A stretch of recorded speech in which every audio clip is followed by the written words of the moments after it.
Take 5 with Ricovibes, the ultimate in entertainment. Live interviews, social commentary, and so much more. Go tell somebody you're now locked into Take 5 with Ricovibes. What's up, everybody? It's yours truly, Ricovibes. This is Take 5. I got a special guest in the building, one and only Goldie. Oh, go on, man. Goldie, bad boy. Long time. What's up, man? Chilling, man. Chilling. Yeah, it's been a minute, man. You've been in the business how long now? Boy. So many years, huh? Yeah, so many years. The sound established 88. Were you playing music before that? Setting up house parties, all that. Wow.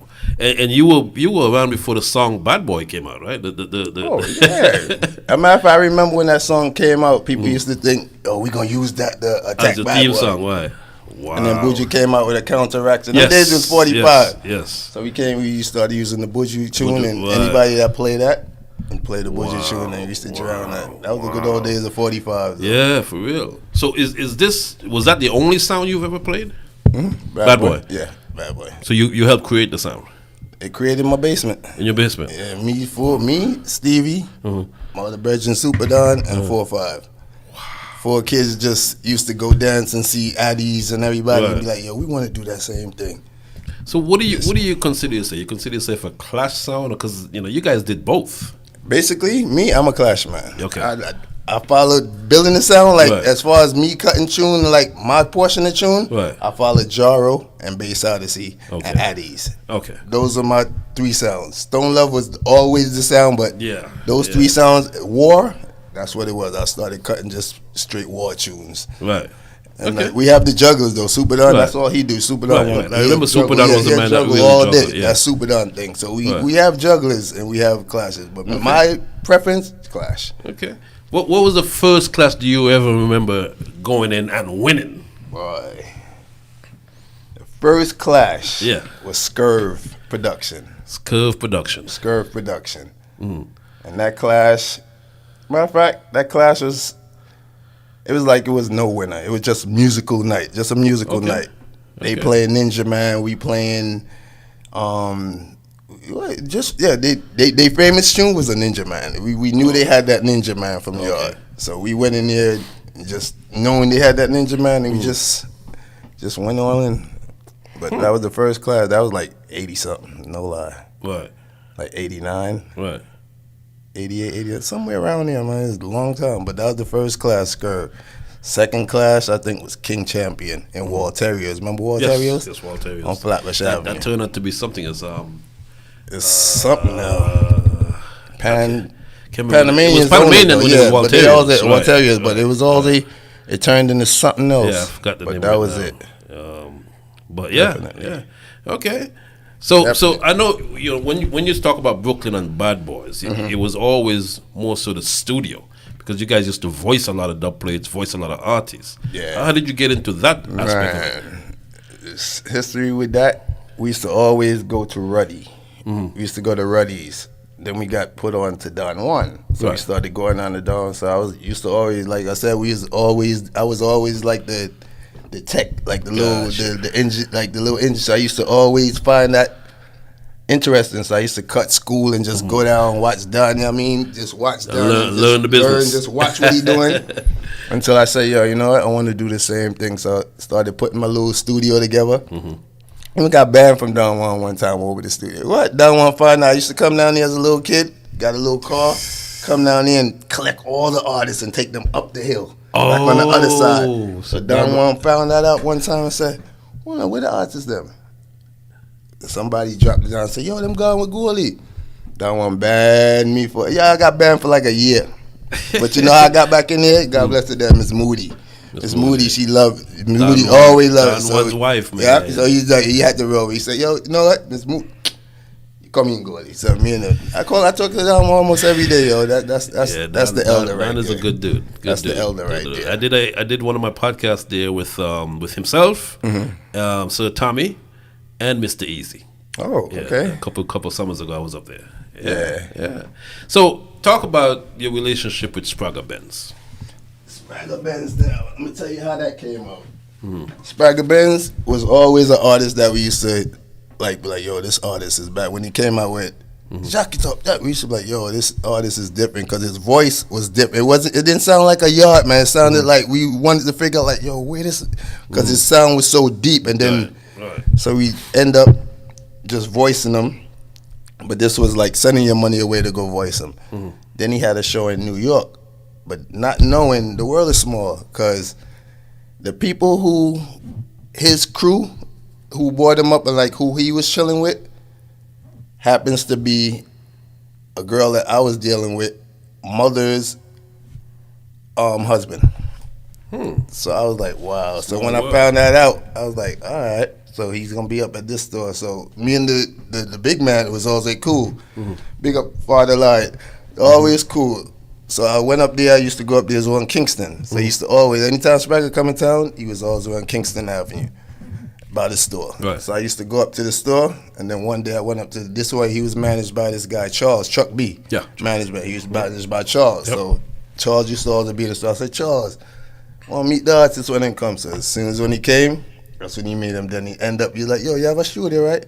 So I get the DJ some work. And so that's where we started building our relationship. Okay. Then he came with the idea. Buster had just dropped. I had just got with the record. I was with a record pool. And I just got my hand on a white label. You remember the white labels? I just got a white label. No name. All it said was, not matter of fact, all it said was Electra record, because he was on Electra. All it said was Electra, the test press.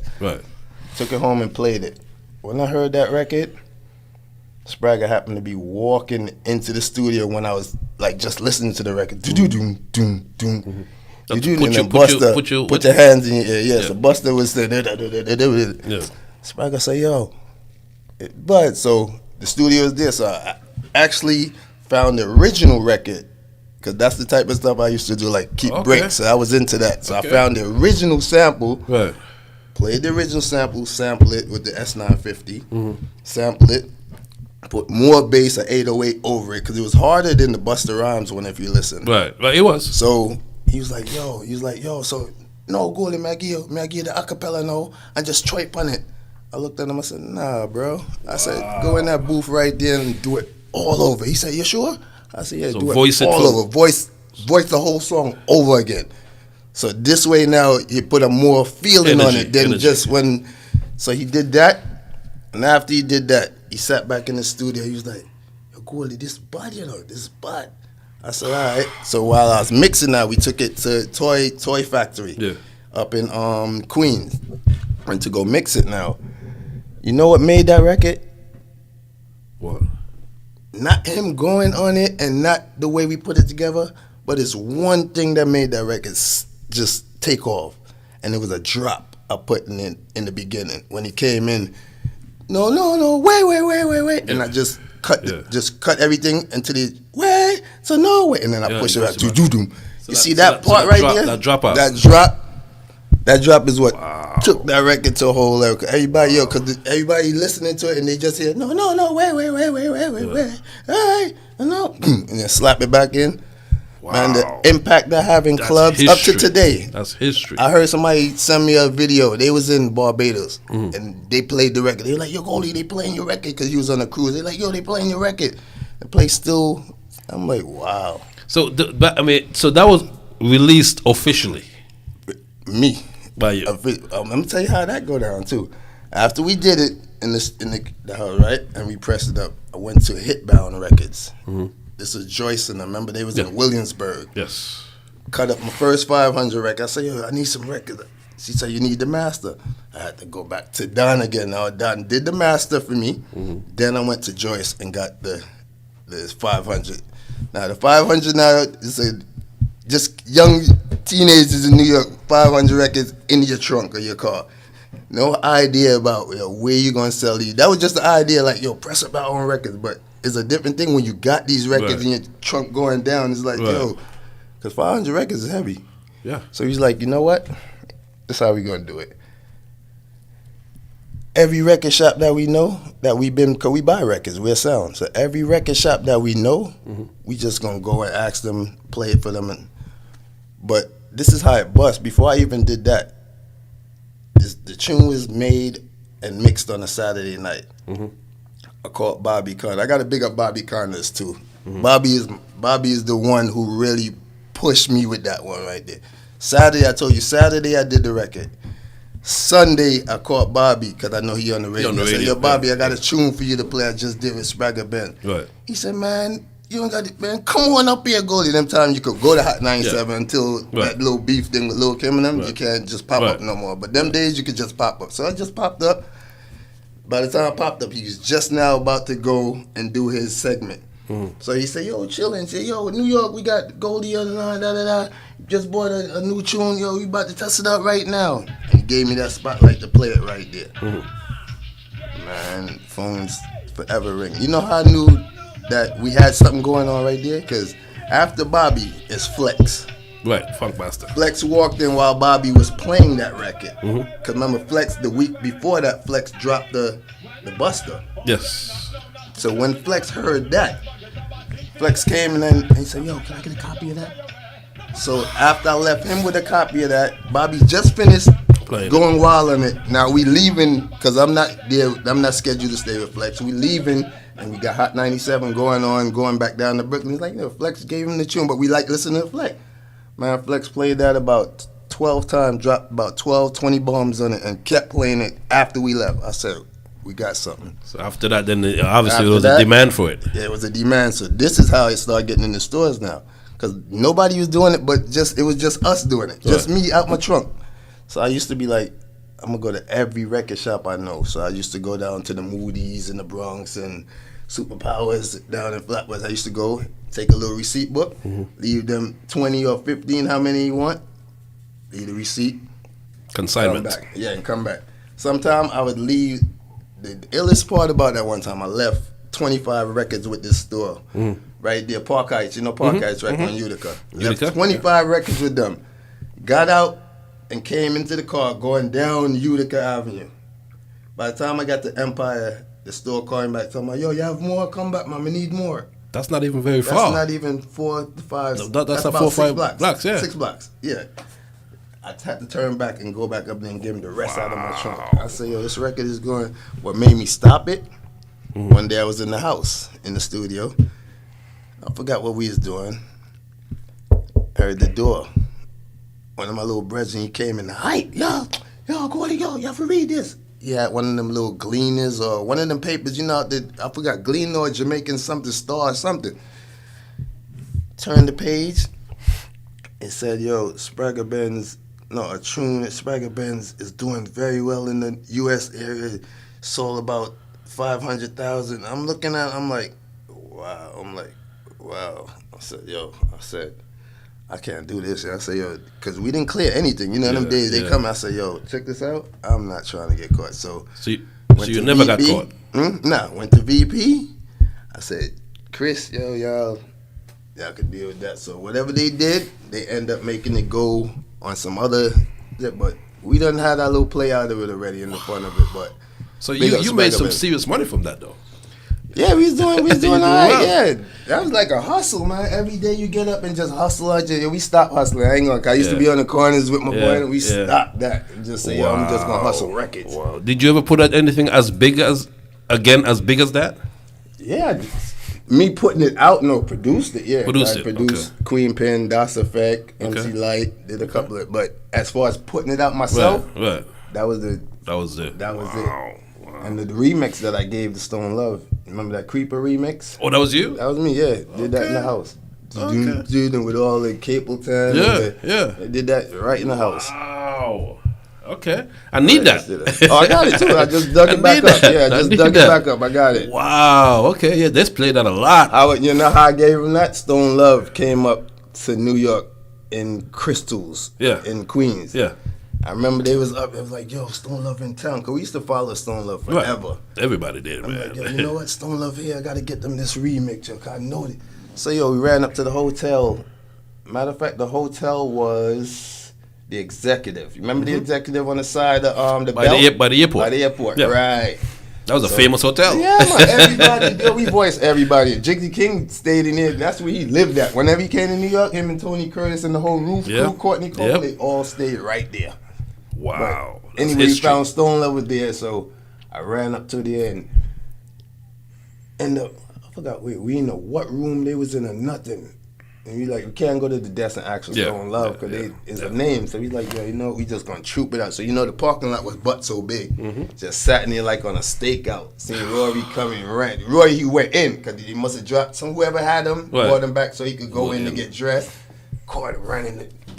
Yo, Rory, got something for you. Yo, I need you to play this. Yo, got something. We made it just for you because we know y'all be killing the remixes. The man took it. When I thought he wasn't gonna play because he said, "All right, you man, yeah, man, big up," and he just left. And then when he got to Yard, this is when he played. He ain't played it. When he got to Yard, he played it, and it took off from there. I said, "Wow." Yeah, I remember the first time I heard that on a cassette. Yeah, on a cassette. It was serious. Yeah, it was serious. I didn't know it was you who did that. Yeah, I did a couple of things. Yeah. Wow. Okay. So I guess you could say playing sound and engineering or producing is really your main core thing. Yeah, that's my main thing. Yeah. Producing really is my main thing. Okay.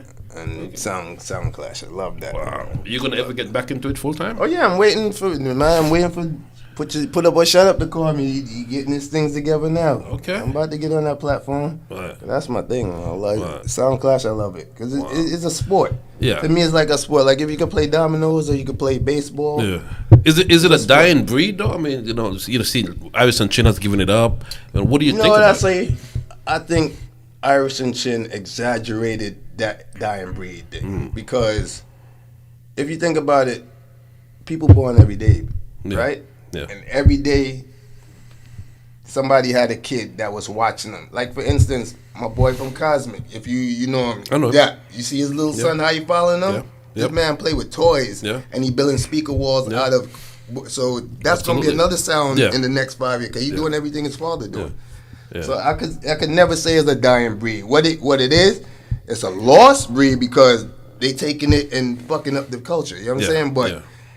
It could never die. Music can't die. That's like you saying music gonna die. Music would never die because artists is always. But does it make money though? Does the Clash game makes money versus the amount of money that you spend getting the dub plates? You see what it is? Is there a return? Poor performance. Proper preparation prevents poor performance. Gotcha. So how I see it is up to what you put out, what you gonna get back in. Cause look at Mello. Yeah. Just for instance, look at Mello. Mello. No, he started putting on these dances down here, Clashes, right? Mm-hmm. He started it by where he at. Mm-hmm. People, little 111, and people been coming one in little abundance. Mm-hmm. But then he put on something that the people wanted to see. Right. And look, people came from all over the world to Georgia. Yeah. So that shows you that give them what they want. You give them what they want, they're gonna come. Okay. And big up Mello too, cause you're doing your thing, Mello, for real. What's next for Goldie? What's next for Bad Boy? Right now, I'm more focusing on putting out 45 because I done did everything like playing music, yo. A lot of people see me and be like, yo, who this guy just hanging around in Georgia not knowing that? I'm part of that. Well, a lot of people in Georgia don't know our history. Yeah, I'm part of that history. So and I don't knock them. You know, I don't knock them. Yeah, Georgia's still learning a lot of. Yeah, they still green a little bit. But what it is like everybody like how. Migrating from faster cities like New York, they're gonna help them get up to speed. And like Florida, they coming here. It's like everybody coming, so it's getting right through right now. It's getting right through. Okay. So you're concentrating on 45s? Yeah, that's what I'm basically doing right now. What genre is it? The same dancehall or hip hop genre? I do everything. Okay. Hip hop, R&B. I just make music. I can make beats for everybody. Because if you think about it. I did DOS Effect, Day One Effects. I mean, that's hip hop. MC Light, Roughneck. I did Queen Pin, Party in the Party with Mr. Cheeks. Those are hip hop. I mean, but then reggae now, I got some reggae that I'm about to put over. I got some dancehall Spragga. Matter of fact, that new Spragga movie. If you watched it, I haven't watched it yet. No. All right. All the music between the scenes, that's me. Yeah, okay. That's tracks that I did, and he's on a couple of them tracks. It's just that we didn't put it in the rotation yet. But gotcha. What's your background? Where you from? I was born. My mother and them went to the Virgin Islands. I had me in St. Croix. Wow, I always thought you were Jamaican, bro. My father, my mother's Antiguan. Okay. And just growing up, what? stepfather basically is Jamaican. So okay. That's why you really have to ask questions, because I always assume you were Jamaican. I'm a mixed up breed, man. I'm a mixed breed, man. Well, that's good. You appreciate. You know, I always say, Jamaicans don't appreciate their culture like we do. The folks who are not from Jamaica. So you appreciate and promote the music more. My uncle is a famous calypsonian. God bless the dead, passed away. Swallow. Oh, that's Swallow. My mother's family. That's my mother. Wine and something. What?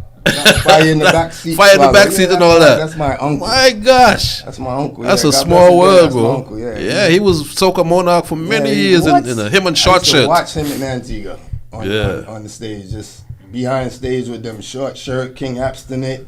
There's a bunch of them. Wow. A bunch of them. Wow. So you know what you're talking about. Yeah, I've been to countries, man. Gotcha. A lot of people just say they want to travel. I've been traveling before traveling was even traveling. Every year we was in the West Indies. We didn't stay in New York for the summer. Yeah. You go into the West Indies. One place you go and you go. Wow. Tell the folks how they can follow you. If they need you to produce them, how they get in contact with definitely. You. My production page is Beat by Golds, BeatByGoldz, and that's on Instagram.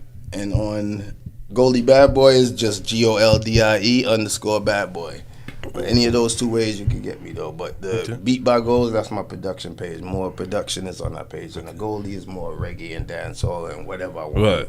So Stevie Don and those guys, did they have any hand in the production part of it? Yeah, they always with me. They don't really produce, but they always that's my motivation. They're gonna tell me like if it's good or not. When I'm making the Super Don, he's my number one critic. Gotcha. Super Don, he's the one that go man, go ahead, that shit bullshit, man. Put something. Him, that's my boy. That's the number one critic. Right. And 4 or 5 just gonna sit back and when you give me the head nod, it's good. All right. So they'll basically that's how I do it though. Would you ever produce a full album for Spragga? Seeing though you've had so much success with him before? We basically about to work on something. I just got to get to him now. We're basically about to do that. We were just talking about that, like, we have to put out something. Yeah, we just said that. We just said that. Because I sent him a couple tracks, so it's in the works. We just got to manifest it, that's all. One thing I respect about Spragga is that he's loyal. You know, I mean, he's been dealing with Twitch for the longest. He's done with you for the longest. He's loyal. Definitely. You know, so that's what I like about it. Is there anybody that you want to work with that you haven't worked with before? Yeah, I do that I want to work with that I haven't worked with before. There's a couple, but my main top 3 that I would like to work with and haven't worked with yet, as far as music, Barris. I would love to do something with Barris, like as far as a project. No dub or none of that. A project. Right. That man's voice is incredible. Yes. Freddie McGregor is another one. Yes. Original voices.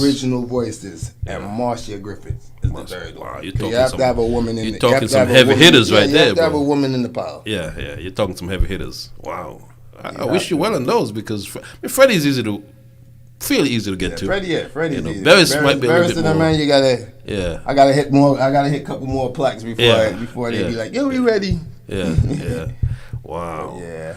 Well, folks, man, you have it, the one and only Goldie from Bad Boys International. Definite. Man, I can't believe you did all those music. I didn't know, man. Yeah, I got a lot of background, man. Yeah, and you stay humble. Stay humble. Everybody say, stay humble. I mess with who need to mess with, and everybody else. Yeah. Because if we don't know he's in the party, he's in the corner somewhere. I mean, that's a good thing, though. Yeah. Stay out of trouble that way. Yeah, definitely. Right. Stay out the limelight. There you go. Well, we've come to the end of another edition of Take 5. This man is supposed to be in the studio for the longest, people. But, definitely. We finally have Big up Stevie, too, man, because you're there at work. Yes. The general, man. Cousin for life. There you go. And we'll catch you next time on another edition of Take 5. Peace. Dark cheese and smoke trees, blow the world with platinum LPs. Hey! Hey!